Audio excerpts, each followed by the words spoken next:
Okay, I want to take you back to the 1990s when the internet made that dial-up screech, when your dad's desktop computer was a beige monolith that took 4 minutes to open a Word document, and when, if you were a kid like me who was just vaguely aware that computers existed on some kind of power scale, you knew one name sat at the very top: Cray. Today I want to talk about Cray Supercomputers, because you were probably aware of them, but you didn't necessarily know what a Cray did exactly. You didn't know the specs, you didn't know who built it or how, you just knew that's the big one. That's the one normal people don't have. That's the computer equivalent of Zeus, sitting up on Mount Olympus while the rest of us are down here on Earth with our AOL disk and our 14.4K modems. Now, I remember driving past a building one day, just some office park in some town, I don't even remember where, and seeing a Cray sign out front and thinking, man, who works there? What is that like? It felt like passing the Batcave, like someone in there is doing things that the rest of us out here weren't cleared to know about. And I wasn't alone in that feeling. Cray was so mythologized in the 1990s that it showed up in pop culture everywhere. In Jurassic Park, the novel, not the movie, Michael Crichton wrote that the park's DNA sequencing lab was powered by 4 Cray XMP supercomputers. 4 for the dinosaurs. Makes sense. In the 1993 film, Cray computers were visible in the background of Jurassic Park's DNA sequencing lab. A Cray YMP even made a cameo in Sneakers, the 1992 thriller with Robert Redford and Ben Kingsley that I absolutely loved. In the film, the two leads actually sit on a YMP while discussing how to change the world. That's how iconic these machines were. They were furniture for movie villains and geniuses. And my buddy, he got Cray stickers, actual Cray branded stickers, and slapped them on his computer, his normal computer, which in the early 1990s was the equivalent of putting a Ferrari badge on a Honda Civic. Aspirational, delusional, totally fetch. So today, I'm going to answer some questions. How powerful were these things really? What happened to Cray? And here's the one thing I think that's going to hit you like a freight train. How does a 1990s Cray supercomputer compared to the computing power that we use every day? So, get ready. This one is going to mess with your head a little bit.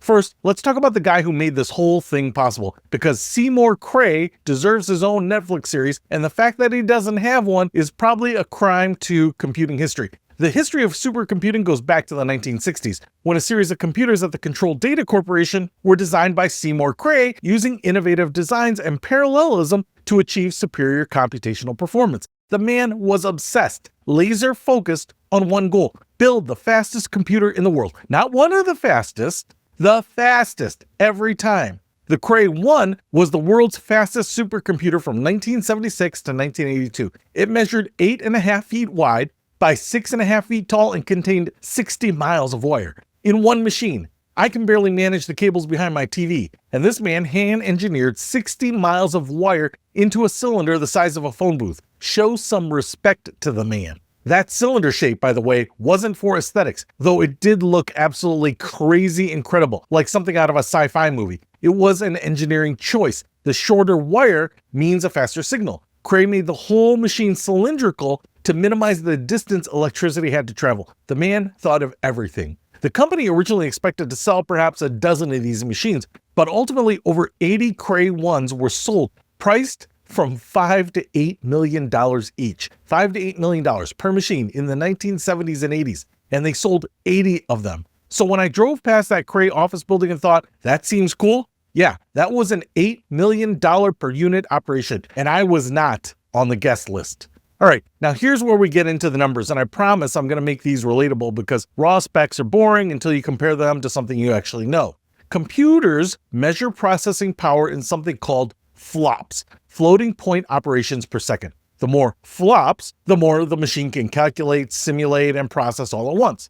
The original Cray 1 was capable of 160 million operations per second, 160 megaflops. It was succeeded in 1982 by the 800 megaflop Cray XMP, then the Cray 2 in 1985, and the Cray YMP in 1988, all following the same core concepts, but with dramatically improved performance. The Cray 2, which is the iconic one, the one that most looked like a teleportation device, the one that the kids of the 90s like me were most familiar with, peaked at 1.9 gigaflops. It was the fastest machine in the world when released. The Cray 2 earned the nickname Bubbles. It was the first ever to use liquid immersion cooling. the system's circuitry would run so hot that the cooling liquid would actually boil. So Seymour Cray put it on full display, making the boiling liquid viewable through glass panels.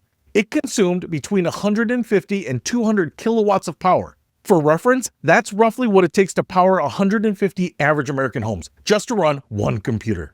By the mid-1990s, they pushed further. The Cray T90 series, the top of the line in the late 1990s, provided up to 60 gigaflops of performance with up to 32 processors, and was in fact the world's first wireless supercomputer, replacing all internal wiring with special connectors. Then came ASCI Red in 1997. ASCI Red was the first computer to break the 1 teraflop barrier on the LinkPack benchmark.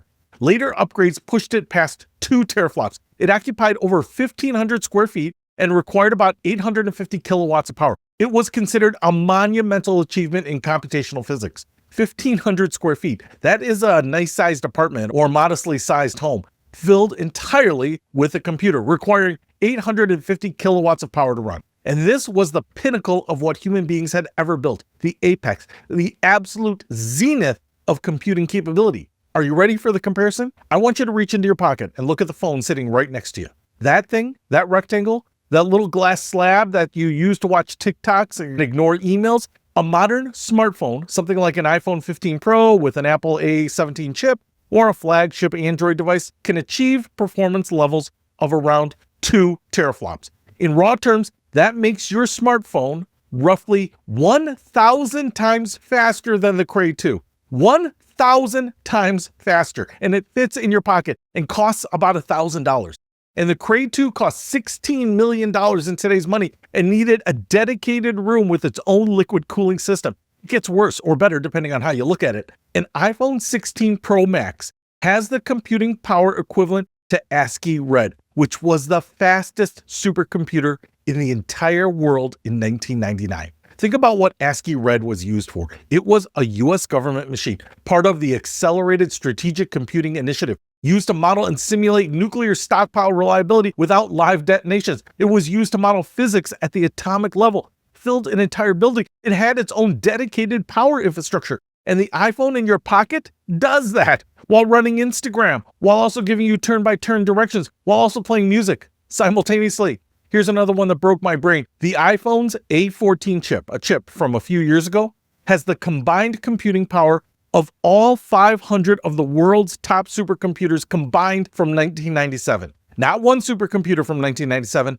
all 500 combined. The entire planet's supercomputing power in 1997 is sitting in your hand. And if we go back further, in 2012, researchers showed that an iPad 2 matched the historical performance of the Cray 2 on a standard benchmark, the iPad 2, which by 2012 was already considered old and slow by consumer standards. It matched the fastest machine humanity had ever built in 1985. The A13 processor in the 2019 iPhone 11 performs at 154.9 gigaflops, a level that supercomputers didn't even reach until 1994. So let that sink in. The phone Apple was selling in 2019, which by then was already a previous generation model, was faster than every supercomputer on Earth in 1993, including everything. Now here's something worth appreciating. Raw flops comparisons tell part of the story, but it's worth knowing what these machines were actually doing because they weren't playing Candy Crush.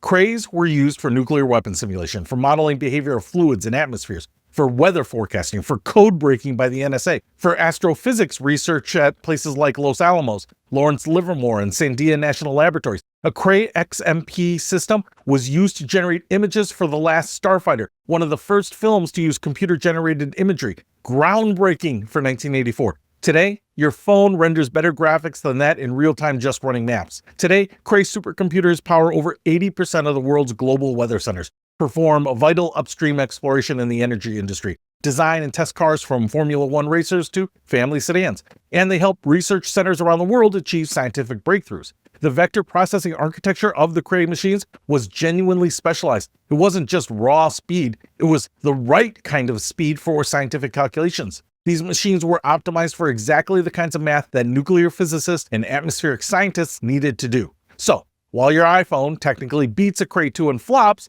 the Cray 2 was engineered for a very specific task and in certain corner cases, it was brilliant at them. But still, 1,000 times slower than the phone in your pocket. That's the reality. Okay, so you're probably wondering now, whatever happened to Cray? Did they just fade away? Well, sort of, and that's a fascinating story.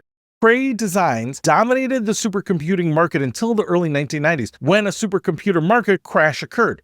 This was caused by decreased demand after the Cold War, technological advances that allowed smaller computers to approach supercomputer speeds, and ultimately the death of Seymour Cray himself in a car accident in 1996. The man who built the God machine died before he could finish his final project. That's a genuinely sad footnote to an incredible story. The company went through a series of corporate shuffles. After being acquired by Silicon Graphics in 1996, the modern company was formed after being purchased in 2000 by Teraflop Company, which adopted the name Cray Inc.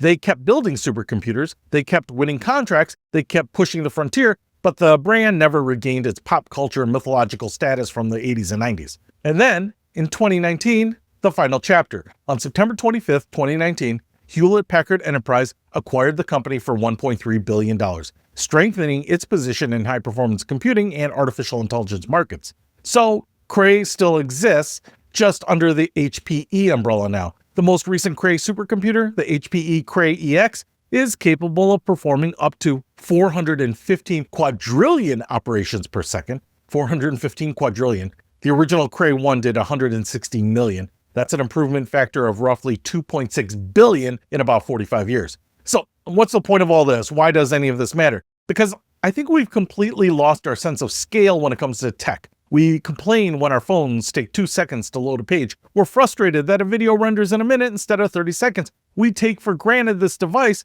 that would have made the world's leading computer scientists in 1990 drop to their knees in disbelief. The machine that governments spent tens of millions of dollars on, the machine that required dedicated facilities and specialized engineers and liquid cooling and 850 kilowatts of power, the machine that the 90s kid version of me would have driven past and thought, man, what happens inside there? It's in your pocket, outmatched by a phone. Seymour Cray poured his life into building the fastest, most powerful computational machines humanity had ever seen. And he succeeded multiple times. And then the world just kept going faster and faster until his masterpiece became the baseline that everything else surpassed. That is either the most humbling thing you've ever heard or the most inspiring, probably both. The sticker my buddy slapped on his computer, turns out he was onto something. We're all running on Cray power now. We just don't need the sticker to prove it.